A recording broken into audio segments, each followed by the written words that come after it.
Hi everybody, welcome to another edition of RV Tips and Trips. Today we are going to do a review on Indian Lakes RV Resort in Batesville, Indiana. So don't go away, be right back.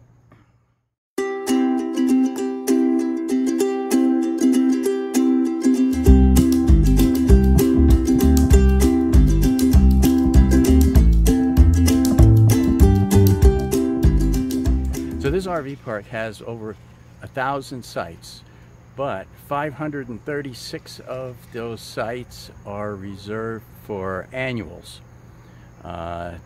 Then there's about 130, 140 sites for 1,000 trails. And then there's another section that's actually a KOA. So this is a combination 1,000 trails park and a KOA park. Now, here, let me show you. Let me flip this around.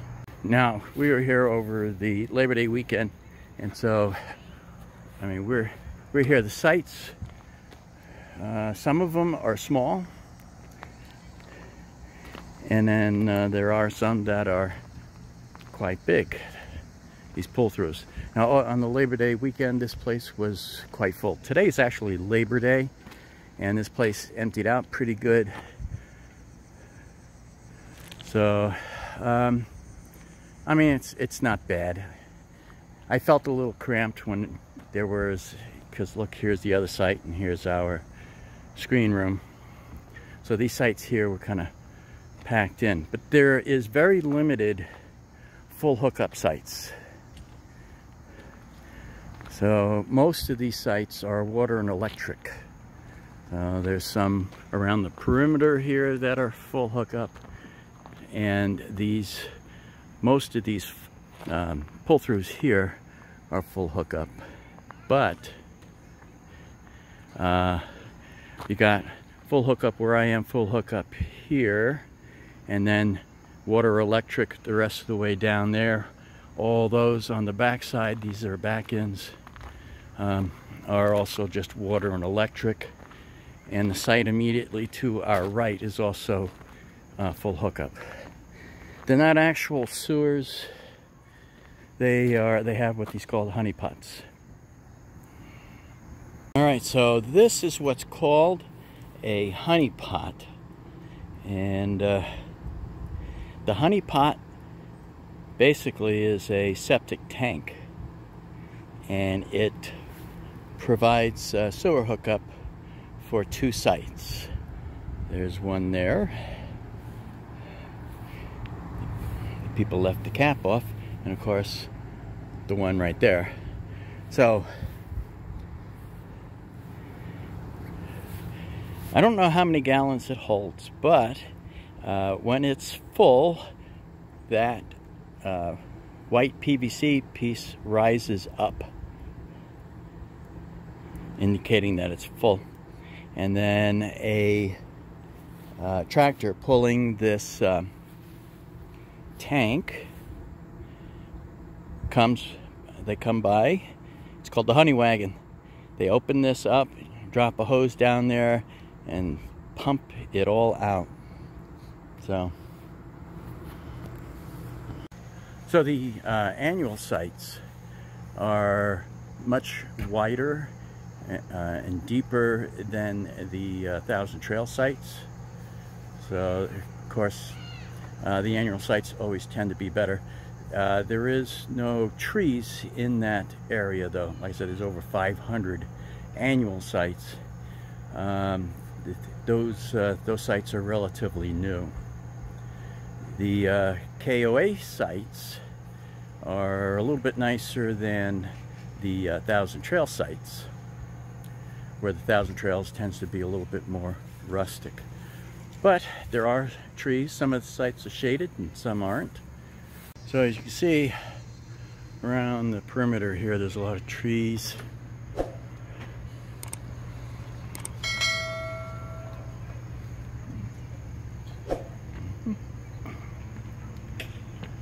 Now, these sites down along in here, these are all new electrical boxes, and they're 30 amp and 50 amp. So they're they are trying to upgrade the park. There's Wi-Fi antennas throughout the park, but there is no Wi-Fi. So I don't know what they're intending to do there. But at this point in time, I mean, there's an antenna right there. And another one right there. So, I mean, they're scattered, and then another one right there.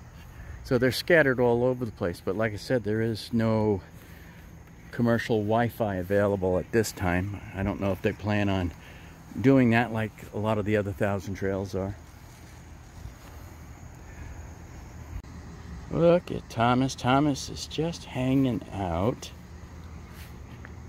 Thomas. Hey, you want to say hello to everybody? You want to say hello? Look.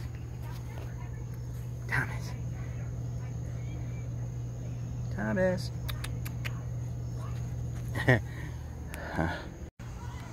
Now they do have a swimming pool.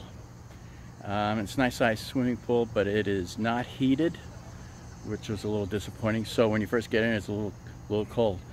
Because of COVID, it's only open on the weekends from like 10 o'clock until 5.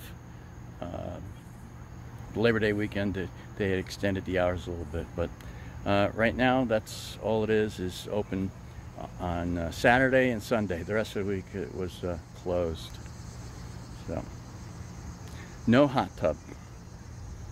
That was a little disappointing. Just the pool, a non-heated pool. They do have a store. It contains very limited food, a lot of just RV supplies. There was no pricing on any of the stuff in their store, which I don't like that at all, but they did have a lot of RV stuff, sewer hoses, water connections, all sorts of things like that. Across the street from this park is an actual RV dealer with a RV parts store in that, so I recommend going across the street and getting the supplies that you need, like chemicals and things like that. Over there it's going to be a lot cheaper. But they have a full RV store. They sell pre-owned RVs as well. So, as well as a golf cart across the street. I think they rent them there, because boy, there was a lot of carts here, especially over the Labor Day weekend. The facilities here is shared between the 1,000 Trails and the KOA. So that wasn't a problem. Nice play area for the kids. Huge dog play area as well. And that's all located over by the KOA side of things and close into the annual sites. So just be aware, most of the sites here are KOA and annual. So it's only a little bit for 1,000 Trails people. And this place was mobbed over Labor Day weekend. Let me tell you, absolutely mobbed. The lake here, you can swim in it. You can kayak in it as well. There's fishing. So there are things to do here. The park is fairly large, so riding a bicycle around, getting some exercise is also good. No access into the community center, most because of COVID there again. But the facilities is not bad here.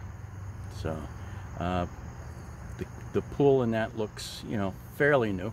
And they are building a new pool, so they're going to have 2 pools. Probably the other pool will be in for next year, so might want to keep an eye out for that. As far as being able to get internet service with your cell phone provider, I have Verizon, and the Verizon signal, I get about 3 bars on it with decent internet service. When the place wasn't busy over the Labor Day weekend during the week. In other words, we got 25 to 30 megabytes download speeds, but when we hit the holiday weekend, it was really slow and erratic. So but in general, Verizon does well here. All right, so one thing I did notice here was a lot of people dropped their trailers off like the weekend before the holiday and left them here unattended for the whole week, and then came for the holiday weekend. So which you're not supposed to do, but nobody here enforced the rules as far as that's concerned. So there was a lot of spaces that were occupied when I pulled in where they were just dropped off and the people didn't show up until the holiday weekend. So I mean, that's the first time I've seen that in a Thousand Trails park. I've seen that in National Forest and BLM property, but never have I seen it at a Thousand Trails before. But maybe I've just been oblivious to it, but I haven't noticed it. A lot of the people that were here were locals, because they were all Indiana plates. So that has something to do with it, I guess. But now when I came, I had no trouble making reservations to get in here. But when I checked in, the lady said, "Oh, well, if you're looking for full hookup park spots, you better hurry up because we're overbooked by 110%. And I was like, okay. I've never had a park tell me that they overbooked themselves to hurry up and go find a spot and secure it. We were camping with some friends a couple of weeks before coming here. We told them that we were coming to Indian Lakes, and they were told the same exact thing. They said actually they had to be, they gave them a spot in the one of the annual sites, because there again they told them, oh, we're overbooked by 110%. So if that's the case, this place is continually overbooking by 110%, which I don't think they should be doing. So just be aware of that. And so when those people were here, it was not a holiday week, and they still overbooked the park. So it sounds like, you know, they mismanage things a little bit here. So I guess the question would be, you know, is this place worth coming back to? I mean, yeah, I mean, I could definitely stay here again. That's not a problem. It's typical RV park stuff. Not the best Thousand Trails and not the worst. But if I were to rate this on a scale of 1 to 10, I'll give it a 6. Only because, like I said, a lot of these spaces are kind of cramped together, real tight.